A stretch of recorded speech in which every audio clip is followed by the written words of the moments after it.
Un ambicioso financiero de Wall Street. Joe se comportaba como si fuera el dueño del mundo. Con un siniestro secreto. Tenía otra vida totalmente distinta. Una chica mala y glamurosa, atraída por los hombres ricos y peligrosos. Queríamos ser chicas malas, pero no demasiado, solo un poco malas. Joe y Diane Pikel vivían por todo lo alto en Nueva York. La alta sociedad, la limusina, los restaurantes caros, los Hamptons. Hasta la misteriosa desaparición de Diane. Recuerdo que lo último que me dijo fue: lo tengo todo controlado, no te preocupes.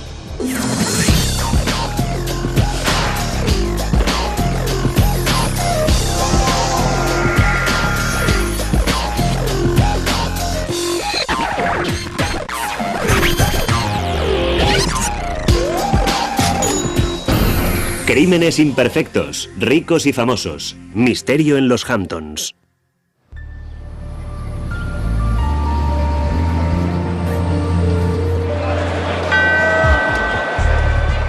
El 20 de octubre de 1987, el crack de la bolsa acaba, en una sola tarde, con los ambiciosos años 80.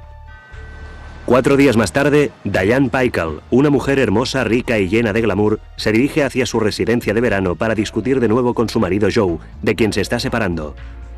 Menos de una semana más tarde, se encontrará su cuerpo a 400 kilómetros de allí, en una solitaria salida de la autopista principal del estado de Nueva York. ¿Quién la ha matado?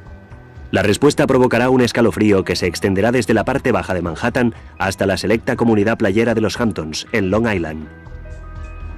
Joe y Diane Pikel eran una pareja conocida en Nueva York. Un financiero de altos vuelos y su esposa llena de glamour. Parecían tenerlo todo, pero su lujoso estilo de vida ocultaba una historia de perversión y locura.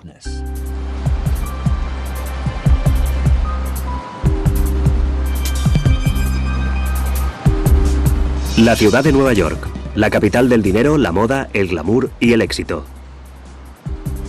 Gente del mundo entero acude para hacerse un sitio en Nueva York. Algunos sueñan con triunfar en Wall Street. Otros con ser aceptados en los círculos más cerrados, los de los artistas, los guapos, los ricos y famosos. Joe Pikel, un chico pobre de Massachusetts, soñaba con ambas cosas. Joe había crecido en el barrio proletario de Ware, entre inmigrantes polacos. Su padre, que trabajaba en una de las fábricas textiles locales, bebía y tenía un carácter violento. Las cicatrices que dejó en su hijo Joe no fueron tan solo emocionales.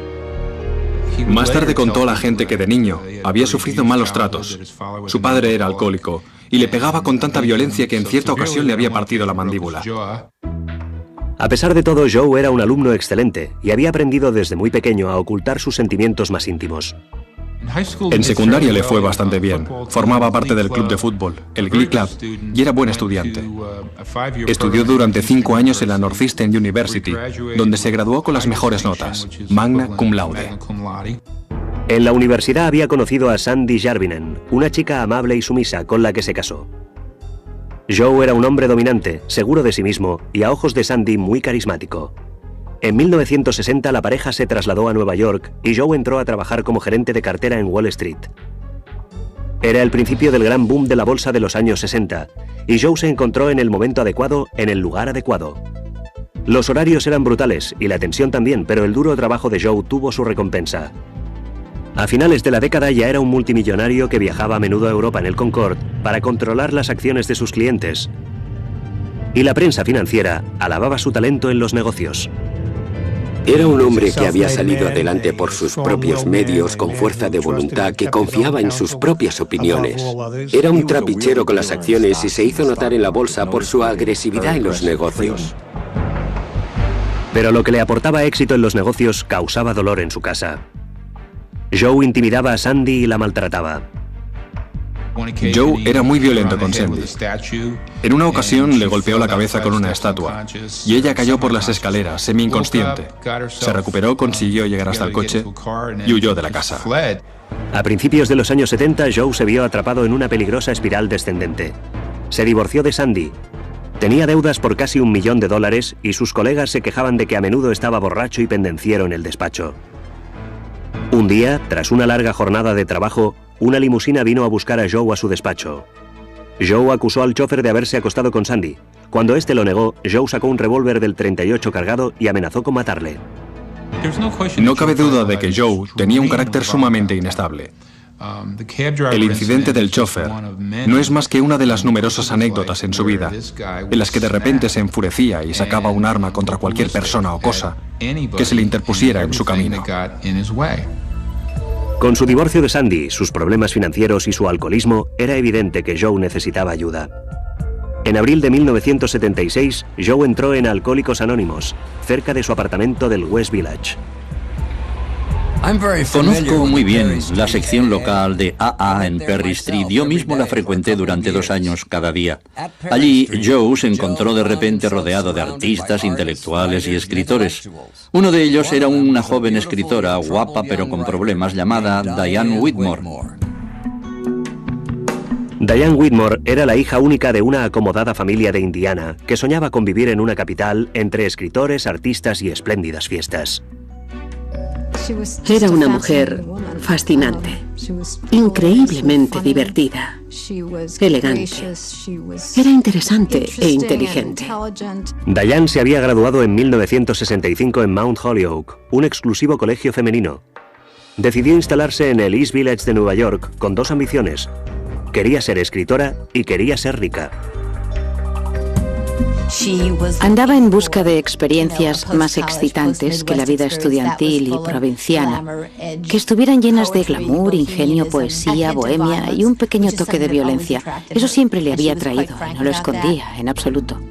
En los 10 años siguientes se dedicó a experimentar con drogas y una serie de relaciones inestables. Uno de los motivos por los que Diana se sentía atraída por hombres que no le convenían era su deseo de hacer cualquier cosa para romper con las reglas, para no convertirse en una chica buena, casarse, tener hijos, vivir felices y comer perdices. Pero tras una década intentando encontrarse a sí misma en Nueva York, Diane estaba divorciada, era adicta a las drogas y alcohólica en proceso de recuperación. Necesitaba cambiar de vida desesperadamente. Esperaba encontrar este cambio en Alcohólicos Anónimos. Y así fue. Conoció a Joe. Era obvio que tenía un lado oscuro, que la atrajo enseguida. Y a la vez, en aquella época, deseaba de veras casarse con un hombre rico. Él le ofrecía ambas cosas en el mismo paquete. Un paquete, por cierto, realmente explosivo. Era fantástica, era divertida, era sexy, tenía talento. Él no era especialmente atractivo. Estoy segura de que se quedó totalmente fascinado al verla. Y también pienso que, por desgracia, debió verla con los ojos de una especie de depredador que intuía una presa fácil. A los pocos meses de conocerse, Diane quedó embarazada. 2 meses más tarde, el 14 de julio de 1978, Diane y Joe se casaron. Al avanzar por el pasillo central de la iglesia, Joe y Diane creían dirigirse hacia una nueva vida, un nuevo principio. Pero su matrimonio resultó ser un gran error, un error mortal. Después de la pausa, Diane descubre la vida secreta de su marido.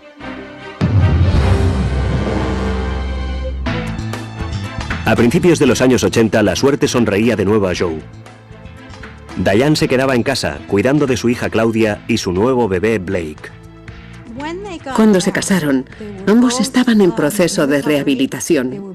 Los dos trabajaban muy duro consigo mismos. Estaban totalmente decididos a ser los mejores padres del mundo. Joe adoraba a sus hijos. La familia se trasladó a Greenwich Village, a un dúplex con todas las comodidades modernas. Llevaban ropa de diseño, tenían canguros las 24 horas del día y poseían una segunda residencia de $250.000 en los Hamptons. Hacía ya tiempo que los Hamptons era el territorio exclusivo de las familias ricas de alcurnia y de los grandes granjeros.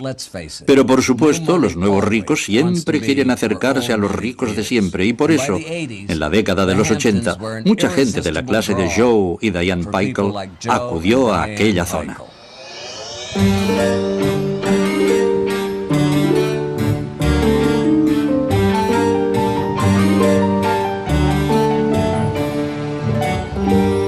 Con sus mansiones en primera línea de mar y su ambiente exclusivo, los Hamptons era una zona de moda entre los ricos y famosos como Calvin Klein, Christine Brinkley o Paul Simon.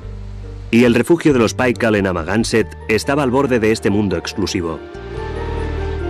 Era el tipo de vida típico en los 80 entre la clase media alta con mucho dinero.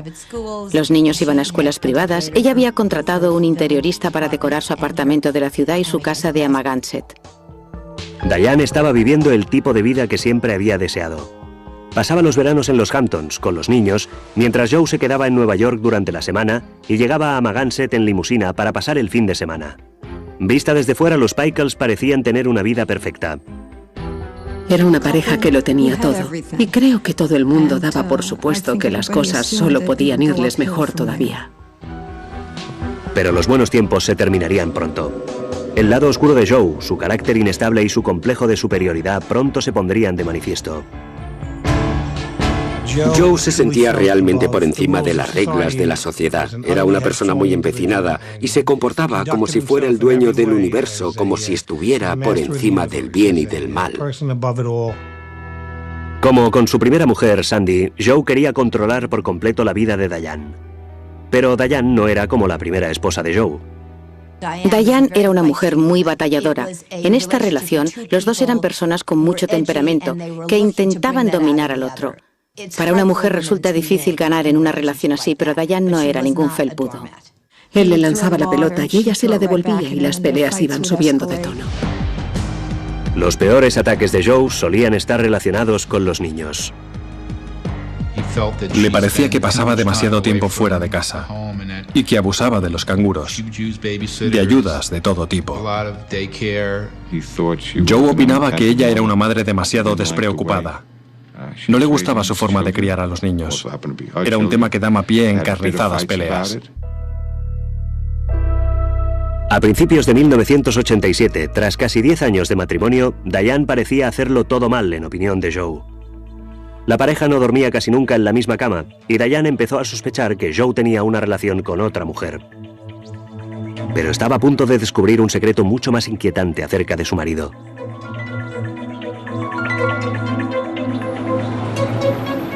Mientras rebuscaba en el desván de su apartamento de Greenwich Village, Diane hizo un conmocionante descubrimiento. Encontró maletas llenas de ropa interior femenina, algunas prendas de su propiedad entre ellas. También descubrió una cinta de vídeo y fotos donde aparecía Joe vestido de mujer. Se acostaba con hombres.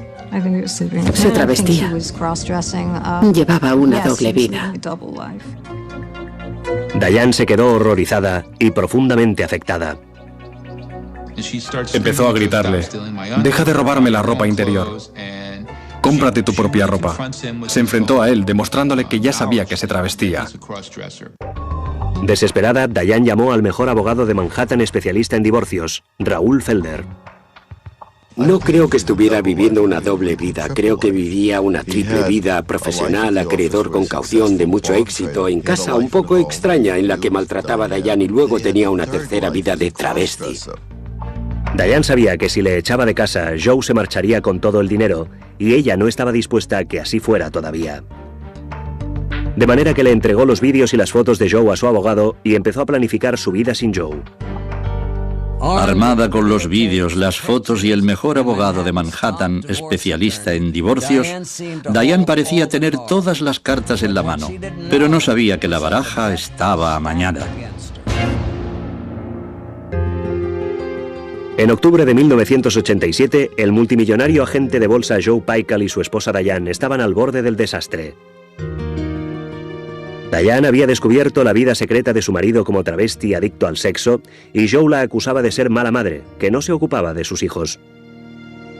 Casi todas las mujeres en su situación habrían abandonado a su marido al momento, pero Diane no lo hizo, un error que resultaría ser fatal. Mientras Diane intentaba prolongar su vida en común, Joe empezó a grabar en secreto sus peleas y contrató un detective privado para espiarla. Las cosas empezaron a ponerse feas. Salíamos a cenar y siempre había alguien observándonos y Diane me decía: «Es el detective». Mientras tanto, el comportamiento de Joe era cada vez más excéntrico. Alquiló un apartamento secreto en Battersea Park City y lo llenó de ropa interior de mujer. Una noche les vendó los ojos a sus hijos y se lo enseñó, diciéndoles que no se lo contaran a su madre, que era un secreto de papá. El episodio que disparó todas las alarmas e hizo reaccionar a Diane fue cuando vendió los ojos de sus hijos y se los llevó a otro apartamento. Entonces fue cuando le dije, déjame que te pida una orden de protección y échale a la calle. Asustada, pero decidida a no abandonar a Joe hasta estar segura de poder salir adelante ella sola, Diane empezó a trabajar en la prestigiosa revista Harper's. Era un puesto de trabajo con mucho glamour. En la revista estaba considerada como una mujer maravillosa, llena de personalidad y glamour. Y lo era. En casa era una mujer maltratada, de manera que para ella era una vía de escape. Diane también se apuntó a clases de escritura creativa y empezó a escribir cuentos. Quería mejorar, evolucionar. Necesitaba recuperar su autoestima. Tenía la sensación de que llevaba demasiado tiempo con un solo objetivo en la vida: servir a Joe. Pero cuando vio que su mujer empezaba a vivir una vida independiente fuera de su órbita, Joe todavía se enfureció más. A Joe no le gustaba que Diane trabajara. Joe quería que estuviera en casa, siempre disponible, las 24 horas del día. Y cuando parecía que las cosas no podían empeorar todavía más, el 20 de octubre de 1987 se produjo el crack de la bolsa. Fue la caída más grande en un solo día desde la Gran Depresión. Su matrimonio está fracasando. Su vida personal está fracasando. Y encima llega el lunes negro de la bolsa. Perdió tanto dinero que se sintió acabado. Pensó que todo había terminado. 3 días más tarde, Joe se encontró con su ex esposa Sandy en el restaurante Windows on the Wall, en el World Trade Center de Manhattan. Allí le pidió que se convirtiera en la tutora legal de sus hijos por si a él le sucedía algo, o si Diane tenía un accidente. Al mismo tiempo, Diane hacía planes para abandonar a Joe y llevarse a los niños. Hacía todo lo posible para librarse de él. Estaba buscando otra casa. Había hecho todo lo que se supone que debes hacer en esa situación. Había ahorrado dinero. Tenía maletas en casa de sus amigos. Sabía que había refugios para mujeres maltratadas. Tanto Joe como Diane sabían que su matrimonio ya no tenía remedio. De manera que aquel viernes se citaron en Amagansett, donde llegarían cada uno en su propio coche para repartirse sus pertenencias antes de poner la casa en venta. Habíamos quedado en ir a cenar aquella noche. La llamé por la tarde y le pregunté si cenábamos juntas. Y ella me dijo que no, que se iba a Amagansett para repartirse las cosas con Joe. Y recuerdo que pensé, ¿qué? Habían quedado en encontrarse para arreglar las cosas. Era una de esas situaciones en las que probablemente, obviamente, ella no debería haber acudido. Recuerdo que al salir yo le iba detrás insistiendo. Las últimas palabras que me dijo fueron: lo tengo todo controlado, no te preocupes. En una película, es entonces cuando tienes ganas de gritar: no entres en esa habitación. Pero no era una película y nadie sería capaz de salvar a Diane Peichel. Joe y los niños llegaron a la casa de Amagansett hacia las 10 de la noche. Joe acostó a los niños. Cuando Diane aparcó por fin el coche en la entrada a la 1 de la mañana, Joe seguía esperándola. A la mañana siguiente, cuando los niños preguntaron dónde estaba su madre, Joe les explicó que mamá y papá se habían peleado y que Diane había desaparecido. Luego les dijo que se iban de viaje y metió a los niños a toda prisa en la parte delantera del coche. Detrás había un bulto grande y misterioso. La primera etapa fue una visita a la ferretería de Amagansett. Entró en la tienda y me pidió una pala, una carretilla, lonas, bolsas de basura, productos de limpieza, lejía incluso y cuerda. Estaba muy ansioso por la cuerda. Joe pagó la cuenta, casi $400, y entró en la tienda de al lado para comprar bolsas de hielo, procurando que nadie se acercara a su coche. Yo quería meterle la mercancía en el coche, todo lo que había comprado, pero él se puso lívido y me dijo: no pongas eso en el coche, no quiero que pongas nada en el coche, déjalo al lado. Con el coche bien cargado, Joe y los niños se dirigieron hacia el norte. De camino, Joe llamó a un antiguo compañero de estudios para pedirle un favor. Pidió ayuda a su compañero de habitación en el colegio.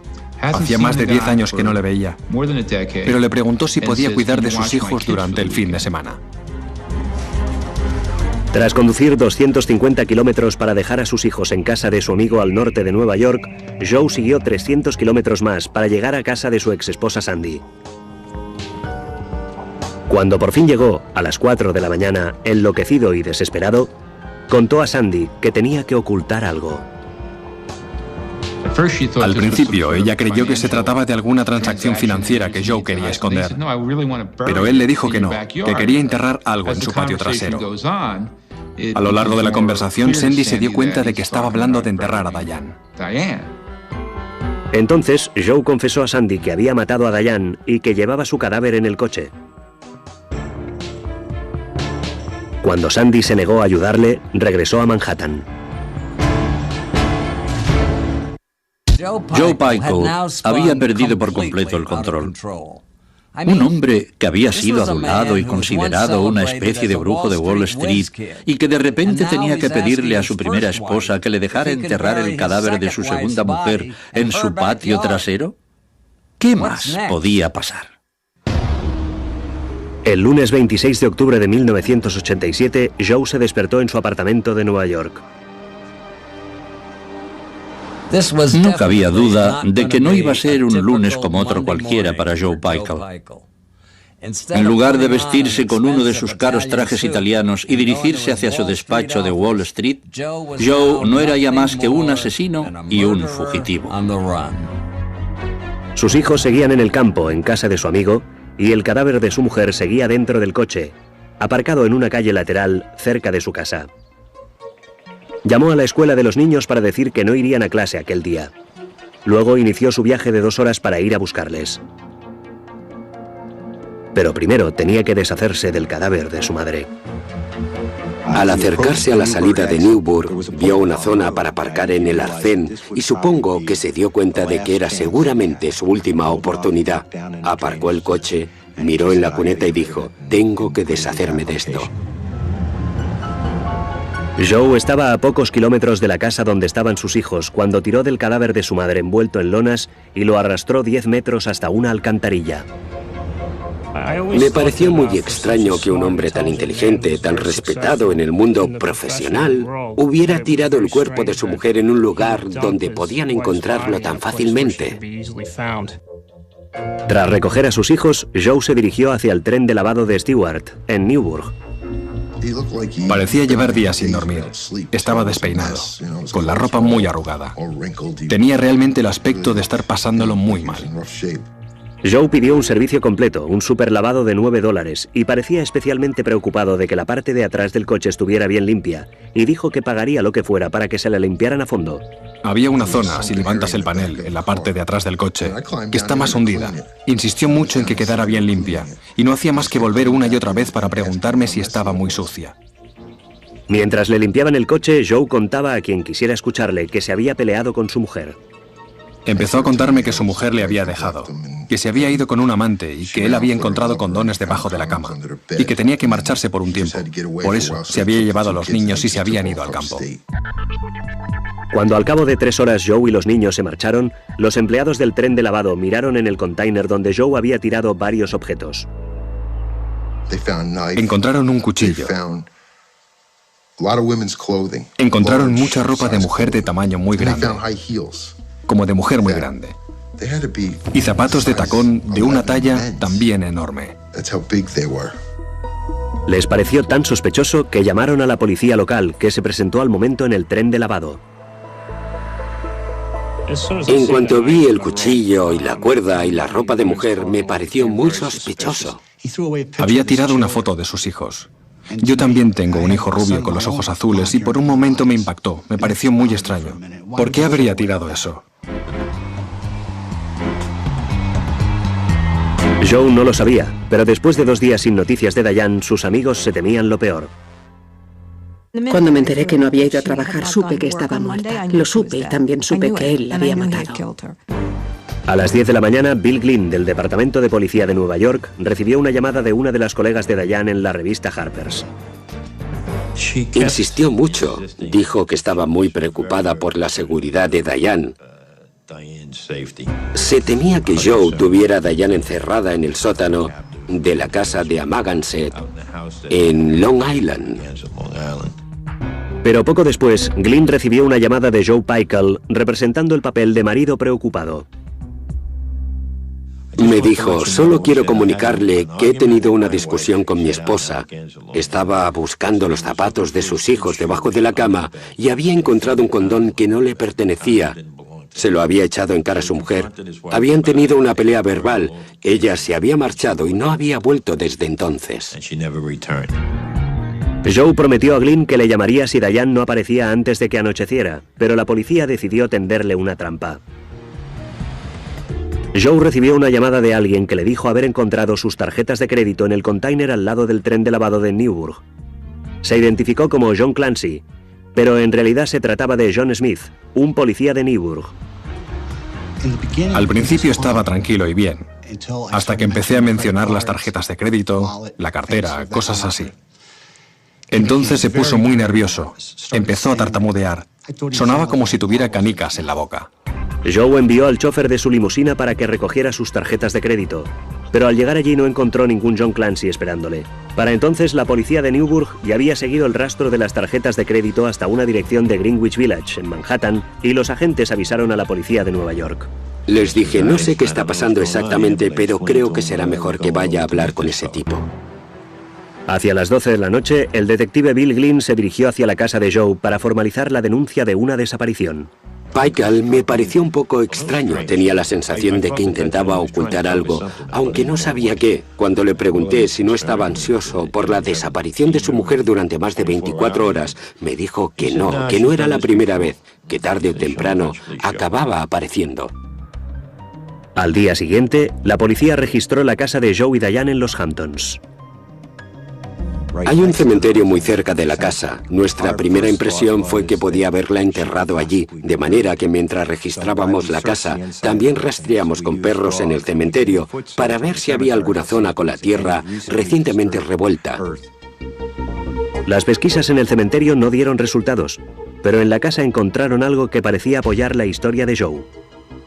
Encontraron un condón bajo la cama y lo guardaron como prueba. Pero al día siguiente, la policía recibió una llamada de unos trabajadores de mantenimiento de la autopista estatal de Nueva York.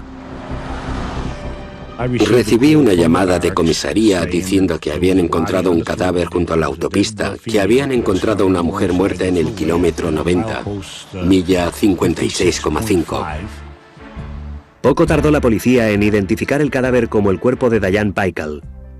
La autopsia reveló que había sufrido una violenta paliza hasta perder el conocimiento. Luego la habían estrangulado hasta morir. Cuando la policía se dirigió hacia el domicilio de Joe para interrogarle, este se había ido. No tan solo esto, sino que pronto descubrieron que también parecía haberse llevado cantidad de dinero. Descubrimos que estaba retirando una gran cantidad de dinero del banco. Era una persona acomodada y temimos que pretendiera salir del país. Finalmente, el jueves 29 de octubre, 5 días después de la desaparición de Diane, Joe Pykel fue detenido en el despacho de su abogado en Manhattan y conducido a la comisaría de Newburgh para ser interrogado. Con él, en el coche, viajaba también el detective Joe Tripodo. No hacía más que hablar de lo horrenda que era Diana, de los muchos amantes que tenía, según él. Para que siguiera hablando, el detective Tripodo se llevó a Joe hasta la morgue para ver el cadáver.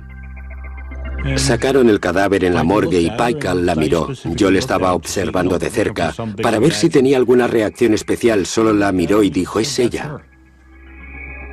Luego le pidieron que se desnudara para ver si tenía marcas de drogas o alguna otra marca en el cuerpo. Pykel se opuso violentamente. Le dije, Joe, tienes que desnudarte. Queremos que te quites la ropa. Si no lo haces tú, te la quitaremos nosotros. De manera que dijo, de acuerdo, y se quitó la ropa. Cuando lo hizo, comprendimos por qué no quería hacerlo. Llevaba sostenes, medias, panties y bragas de mujer. Tripodo advirtió que Joe tenía cortes y rozaduras en el costado y en la mano. Cuando le preguntó cómo se lo había hecho, Joe tenía preparada una respuesta. Dijo que se lo había hecho con los niños, jugando con ellos. Pero ya era muy tarde. Joe estaba cansado Y a las 12:30, Tripoddo le planteó a Joe la gran pregunta. Le pregunté cómo lo había hecho y él hizo un gesto con las manos así como para estrangularla. Y yo le dije, la estrangulaste, y él asintió con la cabeza. Entonces, 6 días después de haber estrangulado a su mujer, Joe Pykel, el broker millonario, fue oficialmente acusado de asesinato. La fianza era de $350.000. Si le encontraban culpable, tendría que pasar entre 20 años y toda la vida en la cárcel. En casi todos los casos en los que un marido maltratador mata a su mujer, el asesino no dispone de $350.000 para salir en libertad bajo fianza. Pero Joe, por supuesto, sí, y se propuso pagar mucho más para asegurarse de no pisar nunca más la cárcel. Después de esta pausa, Joe Pykel comparecerá ante el jurado de una pequeña ciudad de provincias por el asesinato de su mujer, Diane. Ya estábamos en enero de 1989. Diane Pykel llevaba más de un año muerta. Aunque su marido Joe había admitido ante la policía que la había estrangulado, pretendía haberlo hecho en defensa propia. Para defenderse, Pykel contrató a los famosos abogados neoyorquinos Stephen Worth y Ron Bekoff.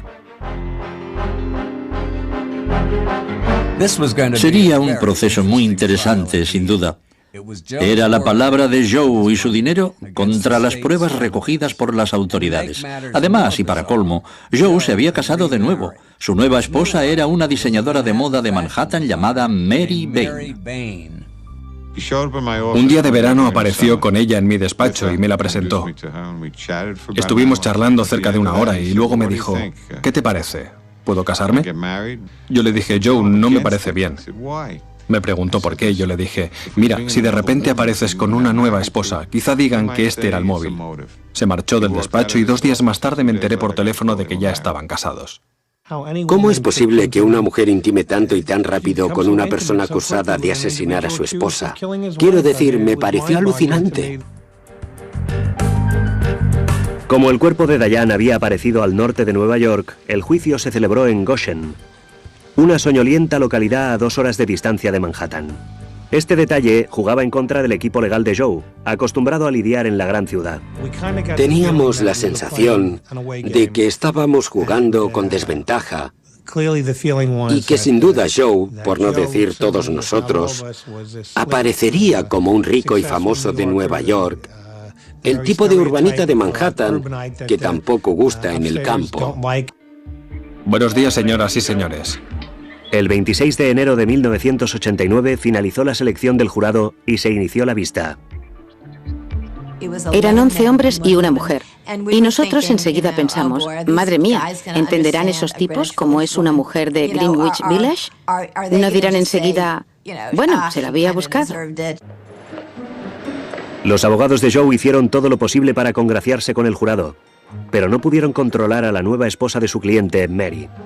Llegamos el primer día y Mary apareció junto a Joe, vestida con un abrigo largo de visón. Yo la paré antes de entrar en la sala y le dije, Mary, no sé qué nos espera ahí dentro, pero seguro que no les gustará ese abrigo. No puedes entrar ahí con un abrigo como este. Ella dijo que de acuerdo, se quitó el abrigo y lo colgó. Al día siguiente Joe apareció solo y me tranquilicé, pero 1 hora más tarde, cuando todo el mundo ya había entrado y no había nadie afuera para detenerla, Mary entró en la sala del tribunal y estuvo allí sentada todo el día con el abrigo de visón puesto. Antes de que empezara el juicio, los caros abogados de Joe habían solicitado reuniones privadas con el magistrado para evitar que saliera a relucir cualquier elemento potencialmente negativo para su cliente. En primer lugar, el jurado no sabría que Joe llevaba ropa interior de mujer cuando fue detenido. ¿Se imagina lo que pensaría el jurado? Entre los miembros del jurado puede haber una abuela o un maestro de escuela, gente que no está acostumbrada a oír hablar de travestis. Les parecería muy raro y probablemente les influiría negativamente. Pero la acusación estaba tranquila. Tenían cantidad de pruebas para apoyar sus argumentos. Desde el principio estuvo muy claro que no se trataba del crimen perfecto. Queríamos presentar todo lo que había dicho Pykel ante el jurado para que se hicieran una idea clara de lo que había sucedido. En su exposición inicial, la acusación hizo regresar al jurado hasta aquella madrugada del 24 de octubre de 1987 y lo que había ocurrido cuando Diane había llegado a la residencia veraniega del matrimonio en los Hamptons. Joe se había enfrentado a Diane Pykel La había acusado, sobre todo, de tener un amante o de engañarle. Dijo que ella, a su vez, empezó a levantarle la voz a su marido y que se enfureció, perdió el control y la estranguló. En el estrado, el detective Joe Tripodo contó el estremecedor momento en el que Joe había confesado haber estrangulado a Diane. Me miró y luego hizo este gesto con las manos, exactamente así. Yo le dije al señor Peikel, «La has estrangulado». Y él asintió. Le miré para observar su reacción y él me miró a mí como si dijera, «Bueno, eso es lo que ha pasado». Luego la acusación demostró con pruebas que tras estrangular a su mujer, Joe había cargado el cadáver en el coche y se lo había llevado hasta la cercana playa de Little Albert's Landing, donde había intentado enterrarla. No lo consiguió y Joe, frustrado, se marchó dejando el cadáver allí. La acusación aseguró que había regresado temprano a la mañana siguiente, lo había envuelto con unas lonas y lo había cargado en el coche antes de salir en busca de sus hijos. Su hija tenía 8 años y su hijo 4 y emprendió con ellos un largo viaje desde Amagansett en Long Island durante más de 3 horas y media con el cadáver de su madre en el vehículo. Metódicamente, la acusación fue presentando el resto de pruebas. Las pertenencias de Diane encontradas en el contenedor cerca del tren de lavado, su cuerpo hallado a 10 minutos de allí, la brutal paliza sufrida por Diane antes de morir. La acusación estaba convencida de que sus argumentos serían imbatibles. Teníamos las declaraciones de Joe admitiendo haber estrangulado a Diane y muchas pruebas circunstanciales para establecer el motivo. Pero durante todo el proceso, Joe parecía extrañamente indiferente. La acusación se preguntaba qué se traerían entre manos los abogados de Joe. Pronto descubrirían que el recurso que se habían reservado era el mismísimo Joe, declarando en su propia defensa. Hacer subir al acusado al estrado es algo bastante peligroso que casi todos los abogados defensores evitan. Pero la declaración de Joe resultaría ser mucho más peligrosa de lo que nadie hubiera imaginado.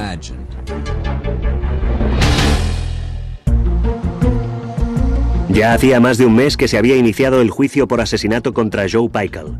Solo quedaba el último testigo de la defensa, el propio Joe Peikel. Planeamos nuestra defensa plenamente conscientes de que ganaríamos o perderíamos el caso, según la reacción del jurado. Si les gustaba Joe Peikel, si creían en él, si lamentaban que hubiera causado la muerte de su esposa. Si Joe fallaba, su suerte estaría echada.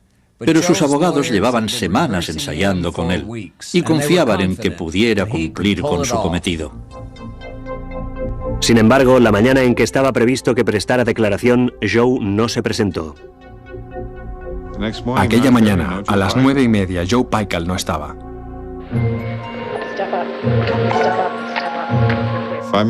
5 minutos antes de las 10, entra de repente tambaleándose en la sala del tribunal con Mary. Y ella va diciendo, está borracho, anoche tomó cantidad de vodka. Sus abogados defensores intentaron que se levantara la sesión hasta el día siguiente. El juez rechazó mi petición, dijo que nos daba 1 hora para que tomara café y que seguiríamos. De manera que poco antes del mediodía, Joe Peikel subió al estrado. Habíamos estado horas y horas repasando la historia una y otra vez, y hablando de sus gestos y actitudes. Algunos días lo hacía tan bien que casi se nos saltaban las lágrimas. El Joe Peikel que prestó declaración era un borracho perdido. Empezó fatal. Fue una gran decepción. Casi me pongo a beber yo también. Según el testigo, usted dijo, se lo merecía. ¿Es cierto eso? Sí. Tenía muy mal carácter. Decía que yo le engañaba desde el principio. Era una mujer difícil. No quería hacer nada con los niños. Y había intentado matarme. Cuando prestó declaración fue ridículo. Ya no me acuerdo exactamente de lo que dijo en su defensa, pero más o menos era que ella me atacó, que fue un accidente. Esos dos abogados deben haber trabajado muy duro para encontrar la manera de que pareciera un accidente. Para sustentar el argumento de la defensa propia de Joe, sus abogados mostraron fotos con el corte en la espalda, diciendo que Diane le había atacado con un cuchillo, un corte que en un principio Joe había dicho haberse hecho jugando con sus hijos. Lo más asombroso de la declaración de Joe fue que era absolutamente increíble. Era imposible que el jurado se lo creyera. Creo que en aquel momento todo el mundo pensó que aquel hombre estaba acabado. No creo que el jurado se lo creyera ni por un momento. Aunque no hubiéramos tenido otras pruebas de su culpabilidad, con esta habría bastado, porque era obvio que estaba mintiendo. Señores del jurado. Al día siguiente, el jurado anunció su veredicto. Estábamos jugando las cartas delante de la sala del jurado y nos llegó la noticia de que ya había veredicto. Era el día siguiente. Entramos en la sala, le miré y él me dijo, buena suerte, y le contesté, ¿para mí? Buena suerte para ti, Joe. ¿Cuál es su veredicto sobre la acusación de asesinato en segundo grado? ¿Es el acusado culpable o inocente? Culpable. Le encontraron culpable. Y entonces se inclinó hacia mí y me susurró, lo siento, lo he estropeado yo. No debería haber bebido. Creo que fue un shock para él. Creo que vivía en su propio mundo. Y no se lo había esperado. Pero Joe no estaba dispuesto a rendirse. Días después del veredicto, la nueva esposa de Joe, Mary, entregó a su abogado una cinta de audio en la que se había grabado una disputa entre Diane y Joe. En la cinta, la fallecida Diane Paykel le decía a Joe, no me importa, voy a matarte, te mataré con un cuchillo de cocina y me da igual ir a la cárcel o no. Yo había intentado demostrar que se había tratado de un caso de legítima defensa, de que era ella la que le había atacado con un cuchillo, y de repente allí tenía su voz diciendo que iba a hacerlo. Me puse como un loco. Fui a contárselo al juez y él me preguntó que qué iba a hacer. Yo le dije, voy a formular una petición para que se desestime el veredicto, y él me contestó, de acuerdo, puede hacerlo. Pero Bekoff no tuvo nunca la oportunidad de presentar el recurso. El 2 de junio de 1989, Joe se derrumbó en su celda. Mientras estaba preparando la petición, recibí una llamada. Joe Paykel había muerto. Creí que era una broma. Dije, vale, muy buena. Llamé enseguida y era verdad. Había muerto en la cárcel del condado de Orange. La autopsia reveló que Joe Paykel había muerto de complicaciones relacionadas con el SIDA. Irónicamente, la muerte de Joe impidió que sus abogados pudieran limpiar su nombre. En el estado de Nueva York, si mueres antes de que se dicte sentencia, la declaración de culpabilidad queda anulada. Como todavía no se había dictado sentencia, ni se había agotado el procedimiento del recurso, técnicamente no había sido declarado culpable del asesinato. Tras un funeral en la iglesia católica de St. Joseph, en Greenwich Village, Joe fue enterrado en una sepultura anónima del cementerio cerca de la casa de Amagansett, donde había asesinado a Diane. 6 meses más tarde, la declaración de culpabilidad se borró oficialmente de todos los expedientes. Ante los ojos de la ley, Joe se había convertido en un hombre inocente. A pesar de todo el dinero que había gastado en su defensa, fue su propia muerte la que le declaró inocente. A efectos del estado de Nueva York, carece por completo de antecedentes penales. Pero Joe Paykel no era un hombre inocente. Había asesinado brutalmente a la madre de sus hijos y quizá en algún lugar esté pagando por ello. Dominic Dunne para la televisión judicial.